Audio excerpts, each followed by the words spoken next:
defender to come. Okay. I'm trying to change your name, but it's not.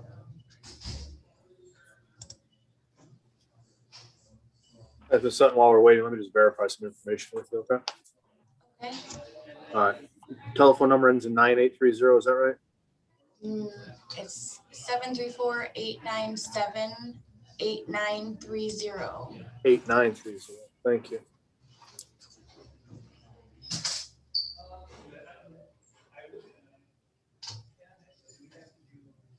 Okay. And your email ends in 2012 at Gmail? Yes. Okay.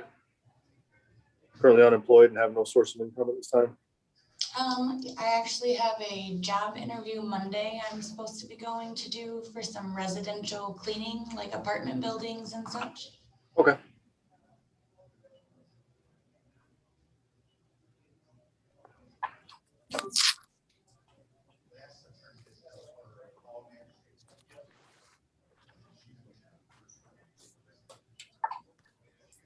Ready, counsel? Yes, I am. There you go. Okay. All right. We have 4 matters here. Appeal of State of Michigan versus Stephanie Sutton, case number 21S00381, and appeal of Sonny Township versus Stephanie Sutton, case numbers 21W0047221, 21W0046662A, and 662B. The newest of the 4 is an allegation stemming from July 28th, yesterday, of Sonny Township, Washington County, State of Michigan at 944 Holmes Road. The allegation did make an assault or assault and battery upon Natalie Sutton. That is a misdemeanor carrying a maximum penalty if should you be convicted of up to 93 days in jail, a $500 fine plus court costs, or both. Do you understand that allegation? I do. You've read and signed the advice of rights form? Yes, I have. Do you have any questions with regard to your rights? No. All right, based upon information provided by the public defender and verified here, court will appoint the public defender to represent you in this matter. Honor, good afternoon. Shanazi Carey Akinruli on behalf of Ms. Stephanie Sutton. We have had an opportunity to review the complaint. So we do stand mute to the charges, waive formal reading of the complaint, and ask that the court enter a not guilty plea on our behalf. Okay. All right, the remaining 3 matters, 2 drug paraphernalia and false identification police officer. Defendant was arraigned on June 24th of this year. Pretrial was scheduled for last week on the 14th of July, for which the defendant failed to appear. Additionally, the defendant failed to appear to drug test as ordered, therefore warrants issued for arrest on those 3 files as well. Do you understand that? Yes, I do. Okay. All right, counsel, would you like to address bond, please? Absolutely, Your Honor. If you can let me into the Zoom on my computer. Sorry about that. Okay.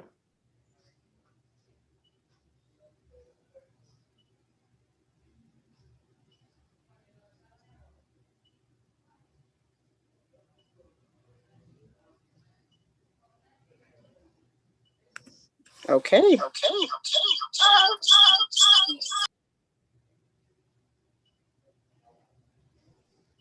Too many devices. There we go.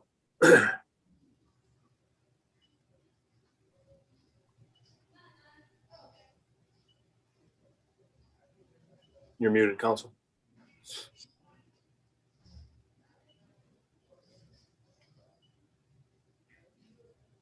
Counsel, you're muted. Still muted. Sorry about that.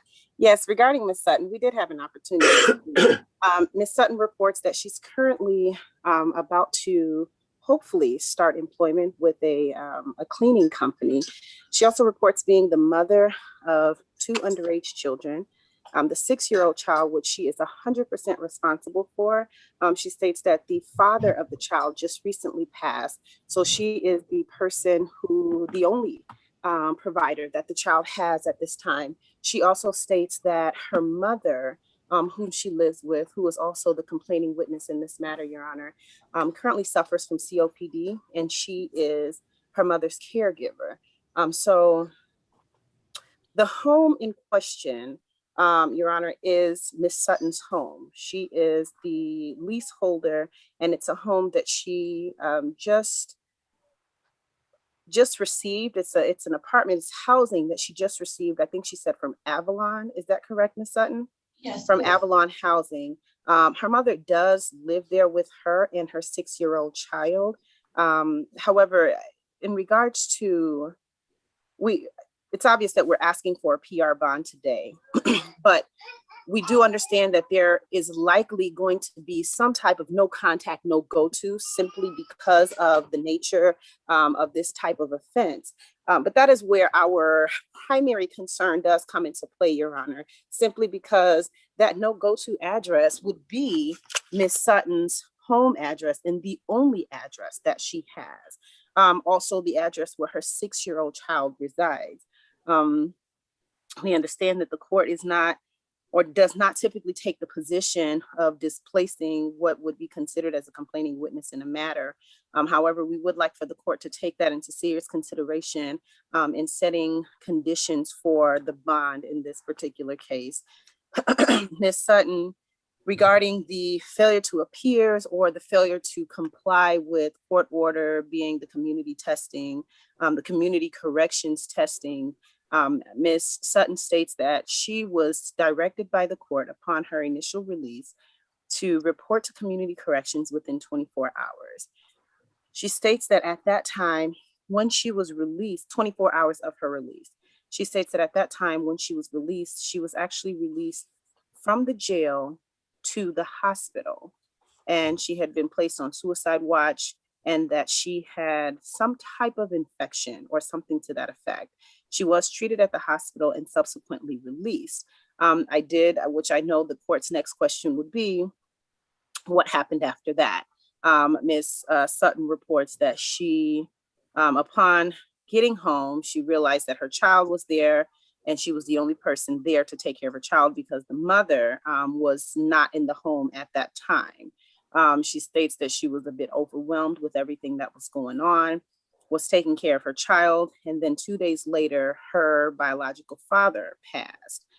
She states that he had suffered from a heart attack, and it was very sudden. His passing was quite sudden, and she states that even now she's still dealing with the grief, related to that particular loss. I have spoken with Ms. Sutton in detail about the importance of her abiding by and following court rules and court orders, regardless of what is going on in her personal life. But we would just like to appeal to the court to understand that Ms. Sutton has just been going through a great deal of turmoil and grief and loss within these past few weeks. And she states that that is the only reason. There's also a new telephone number, a new address. I did read the community corrections report, the bond violation to her. And the new information that she has provided to the court today is the most up-to-date and most accurate. At that time, the address that she was living at, that has since changed. Which would be one of the reasons that she did not get the notices. She also states that the telephone number she initially provided was lost, and she has since received a new telephone number. I do want the court to understand, or hope that the court sees, that Ms. Sutton has understood the error of her ways, and she knows how to remedy these particular situations regarding her failures to comply with the court orders. And in regards to the domestic violence issue, Your Honor, we do not hold the position that Ms. Sutton does not have a criminal history. However, Your Honor, we do hope that the things that she has going on outside of the jail weigh heavier on the court's decision than just the record that the court has for her. With that, Your Honor, we do ask for a PR bond today. Thank you. All right. So we have 2 drug-related charges. Not going to hold the surprise back. There's felony charges pending for other drug charges that will be forthcoming. So the court has very grave concerns with regard to public safety, and there's a number of reliances on a minor child as reason for release. I have great concerns releasing someone with an active substance use to a minor to be responsible for the care of a minor child. So the defendant needs to go to community corrections within 24 hours of release. this time has to happen. Okay. We're gonna up it to community corrections outpatient program.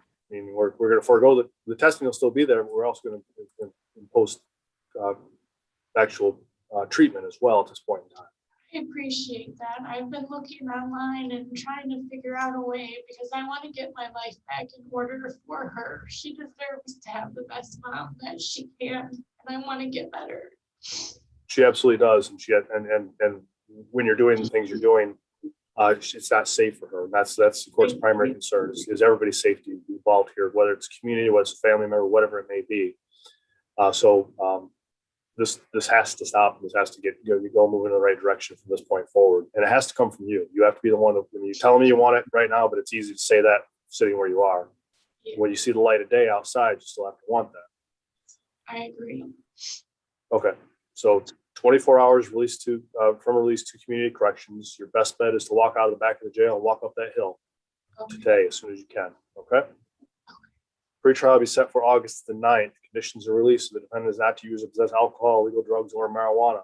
The defendant is to comply with all orders of community corrections on the community corrections outpatient program. The defendant is to not to possess or purchase a firearm, ammunition, or other dangerous weapon. And the defendant is not to have any unwanted contact with the alleged victim of this matter, Natalie Sutton. All right. You return there. She's there by invitation to you. The court will not displace her. If she does not want you there, you need to find alternate housing. You understand? Yes. All right. If she's there and is willing to have you there and is willing to work with you through all this, that's okay, but it has to be, it's all on her terms. Okay. Okay. All right. If she says no, you got to figure out where else you need to go, and you need to let the court know where you are. Okay. Okay. All right. August the 8th, there'll be pretrial hearing for these matters at 9 a.m. via Zoom. That's going to be on Monday morning. Okay. These and conditions. Come to my address that they have on file now for court. It will go to the Holmes Road address, Okay. unless you notify us otherwise. Okay. Okay.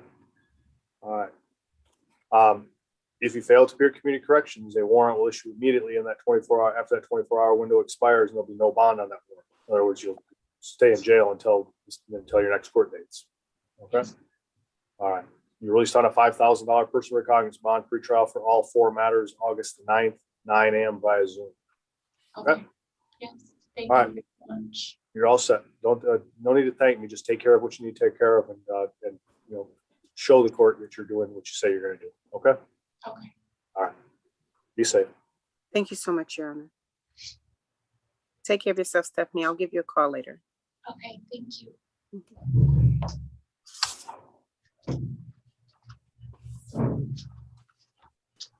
And Judge, that was August 8th or 9th?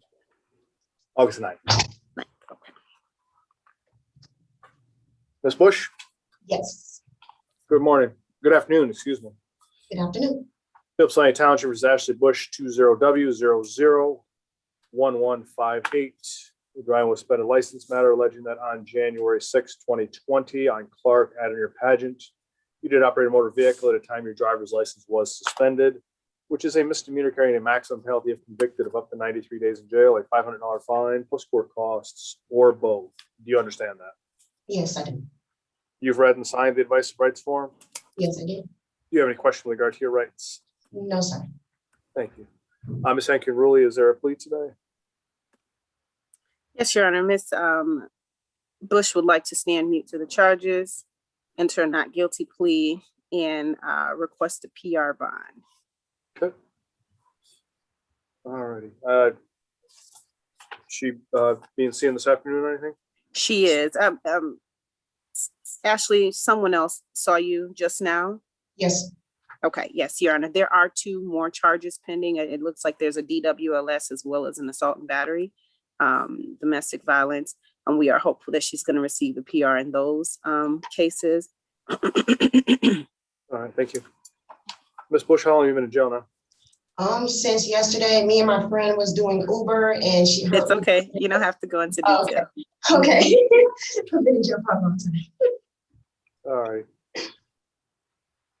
So it's no secret to you, you have a lot of suspensions on your driving record right now, right? Yes, I really just got the printout the other day when I got my ID renewed, and I'm back already. So I was about to be right back on track with it, and Okay. Well, you have the printout, so you just need to, it's a list, right? You just need to work the list. yes, Okay. yes. Are you have a job right now? You're working it all? Yes, sir. I work at Amazon. I've been there for almost a year now. Okay, so you're making some money. You should be able to start paying some things down. Yes, sir. Okay. Let's see where things stand with you on October the 12th. I'm gonna give you a good period of time here to start working on that list, okay? Yeah. Now, obviously, it's not necessarily gonna be done by then. I mean, you know how long the list is, but let's just see how much progress we can make between now and then, okay?